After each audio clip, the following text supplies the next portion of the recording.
call on Government Order of the Day number 3. Taxation, Transformation, First Phase, Simplification and Other Measures Bill, third reading. The Honourable Michael Woodhouse. Mr Speaker, I move that the Taxation, Transformation, First Phase, Simplification and Other Measures Bill be now read a third time. As the name suggests, this bill focuses on removing some of the more immediate legislative obstacles to inland revenue's reform of our tax system. Over the next few years, the Department's Business Transformation Program will be implementing a more customer-focused business practice, new technologies, to make it simpler for people to complete their tax affairs and get them right. Making it easier for businesses to get their tax obligations right and harder to get them wrong forms the basis of the government's new SME-friendly tax reform package included in Budget 2016.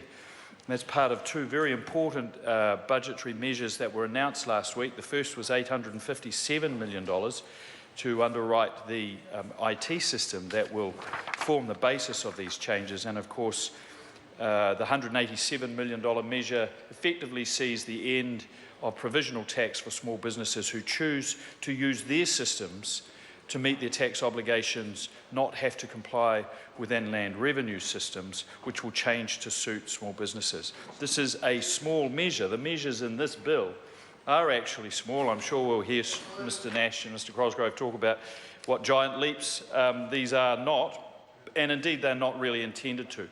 But the train is very much on the track for the transformation that is required, and over the next few years we have now committed to the sorts of changes that can only take place with those IT changes and with the BT project successfully implemented. A very large project, probably the largest government IT project embarked on in real terms for a very long time. But I'm confident, yes, well, it may well be consensus, not the exemplar, I would suggest, and certainly those sorts of things are learning experiences that I know IRD and GCIO have taken on board, and I'm confident that we are very much on track to deliver the solution that will enable the small business community, in fact all businesses and taxpayers, to, as I say, make it easier to get it right and harder to get it wrong.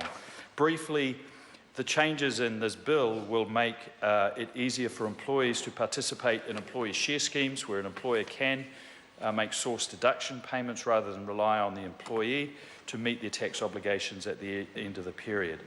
It will allow IRD to pre-populate employee income, reducing the need for employees to file returns on this income.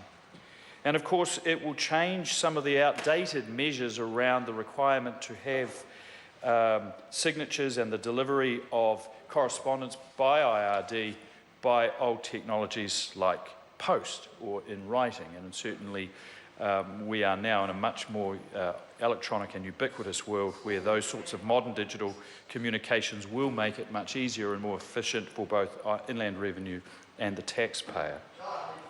There are some other taxpayer-friendly changes proposed in the bill.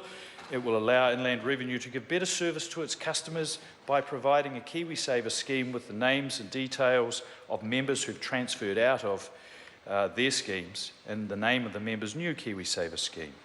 Halving the time that taxpayers with personal tax summaries will have to wait for their refund, providing they meet a new automated refund threshold, thus benefiting around 400,000 more taxpayers, and providing special tax codes directly to the Ministry of Social Development to help people receiving New Zealand superannuation or a veteran's pension to meet their income tax obligations.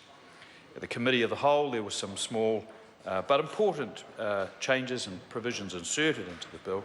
Those changes will allow the Canterbury earthquake provisions to continue to apply as intended, despite the repeal of the Canterbury Earthquake Recovery Act. In bringing the bill to its third reading, I want to thank again those who contributed to its success so far, in particular the officials who worked on the policy details behind the measures, the drafters, the submitters, the very good Finance and Expenditure Select Committee for its consideration, under the guise of its able chairman, Mr Bennett.